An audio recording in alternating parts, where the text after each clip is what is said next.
Prince Uttara set off from the city full of enthusiasm, his chariot driven by Brihannala, and commanded him to race to where the Kauravas had rounded up the cattle. Faster! He cried, drunk on his own bravado. He was about to learn the difference between boosting of a battle and standing in one. The horses were given their best speed, and soon the Kaurava army came into sight.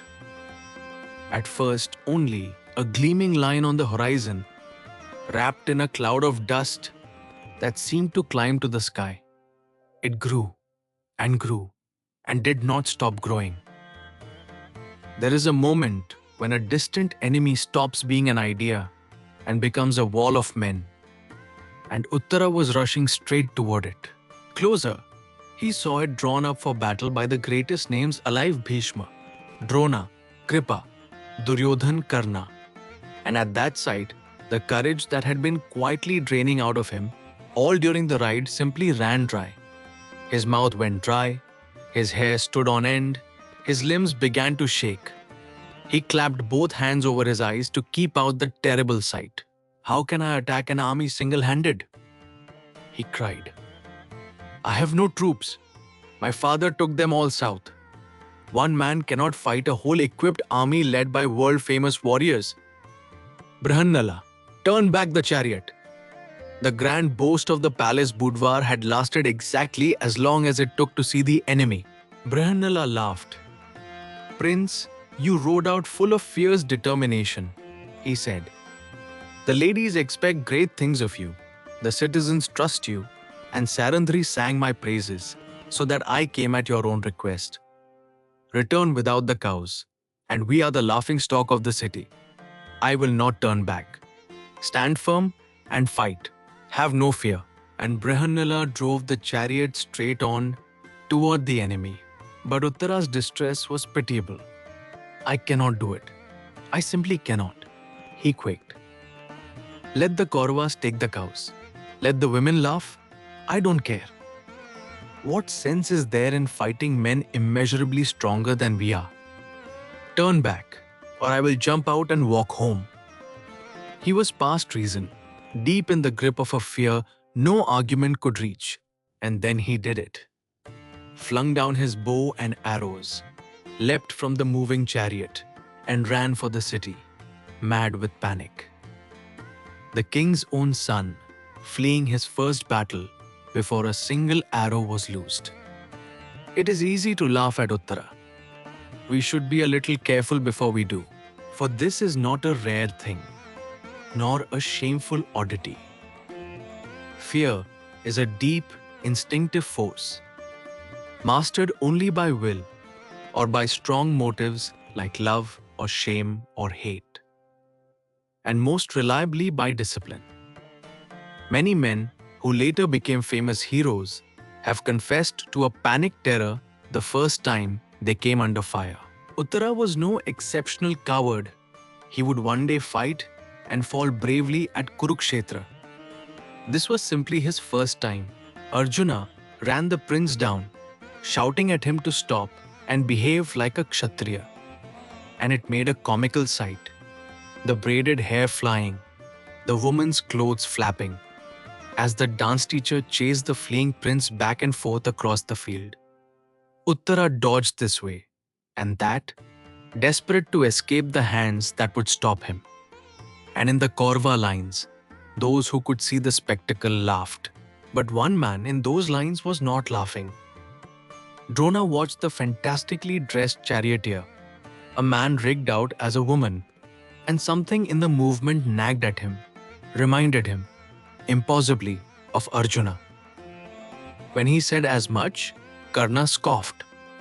How can that be Arjuna? And what if it is? What can Arjuna do alone against all of us? It is only some palace attendant driving the boy. Karna was wrong on every count.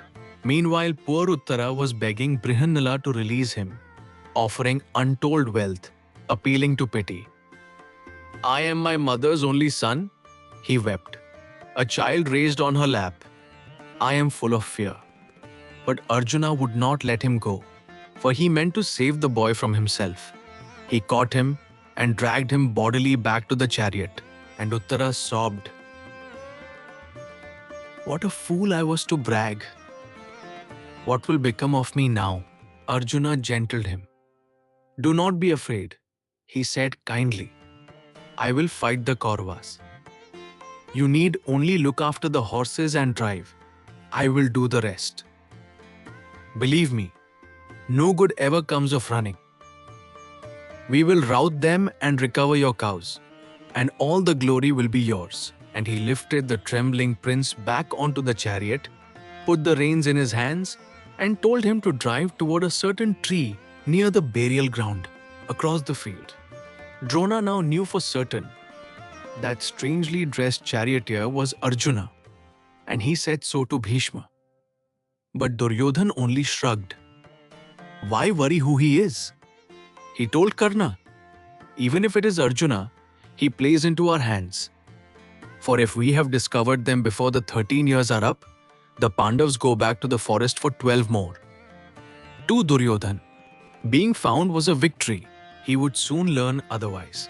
At the tree, Brihannala told the prince to climb up and take down the arms hidden there. Uttara recoiled.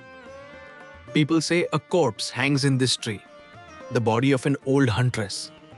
How can you ask me to touch a dead thing? It is no corpse, said Arjuna. It is the weapons of the Pandavas, wrapped to look like one. Climb up bravely and bring them down, quickly. Seeing that resistance was useless, Uttara climbed and with great disgust untied the long bundle lashed among the branches and brought it down. And when the leather wrapping was opened, out blazed weapons bright as the sun. Uttara stood amazed, shedding his eyes against their brilliance, bows and swords and arrows that seemed to hold light itself. He mustered his nerve and touched them, and the touch sent a stream of hope and courage flowing into him. What wonder is this? He asked eagerly. You say these are the Pandavas' weapons, but they lost their kingdom and went to the forest. Do you know them? Where are they?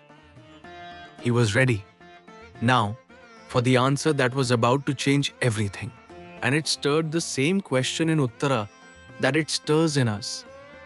These are heroes' weapons. Where are the heroes? He looked at the charioteer beside him. This strange, graceful figure in women's dress, with new and wondering eyes. Something about the calm authority of the answer to come had already begun to change the air between them. The Kaurava generals, watching the two figures at the distant tree, felt the day tilting towards something they had not planned. Drona's warning hung in the air. Even the confident Karna glanced twice at the strange charioteer. On the field between the armies, a single chariot stood beneath a burial tree, and everything waited on what its driver would say next. Uttara's hands closed on the great bow, the Gandiva, though he did not know its name, and the weight of it, the rightness of it, seemed to steady the whole world. His terror had not merely passed. It had been replaced by something new and unfamiliar, a borrowed courage flowing from the weapons and from the man who owned them. He was ready to be told the truth. So the two of them stood ready by the chariot beneath the tree, the sun climbing higher over the field, the great army waiting beyond. The boy who had fled in panic now held a hero's bow, and the dance teacher beside him was about to step out of a year-long disguise. The fate of Matsya and the last hours of the exile hung on what came next. Then Arjuna told him the truth, plainly. These are the weapons of the Pandavas, and I will tell you where the Pandavas are. Kanka, who plays dice with your father, is Yudhishthir. Valala, the cook, is Bhima. Sarandhri, over whom Kichka died, is Draupadi. Your groom and your cowherd are Nakula and Sahadev. And I am Arjuna. Have no fear, Prince. You are about to watch me rout this whole army before the eyes of Bhishma and Drona. and win back your cows. Uttara folded his hands in wonder. How fortunate I am, O Arjuna, to see you with my own eyes. So it is you, the victorious hero whose very touch has poured courage into me. Forgive the wrongs I did you in my ignorance. The boy who had wept with terror an hour before now stood transformed, not by his own strength, but by the presence of true greatness. And Arjuna, to keep that new courage alive, told him stories of his own great deeds as they made ready. Then, before the waiting armies, Arjuna shed the disguise of a year. He prayed to God, slipped the white conch bangles from his wrists, drew on his leather archer's gauntlets, and bound his flowing hair with a cloth.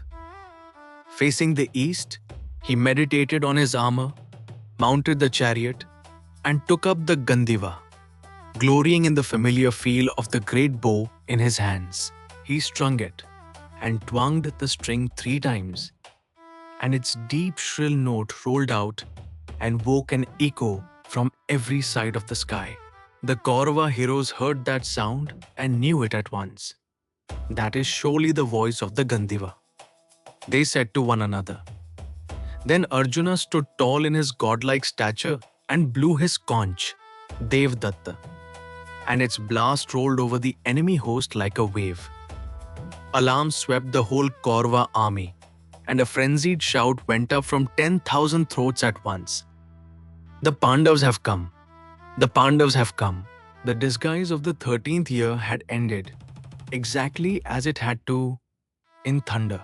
And the epic did not put this frightened boy in the story merely to make us laugh. It is human nature to scorn the weak. The strong scorn the feeble, the brave the coward. But Arjuna was no ordinary man. He felt a strong man's duty was to lift others above their weakness, not sneer at it. His own courage was a gift of birth, earned by no merit of his own, and he had the true humility of the great. He did not abuse his strength. He shared it, living up to his name Bibhatsu, he who shrinks from an unworthy act, in his patience with a frightened boy.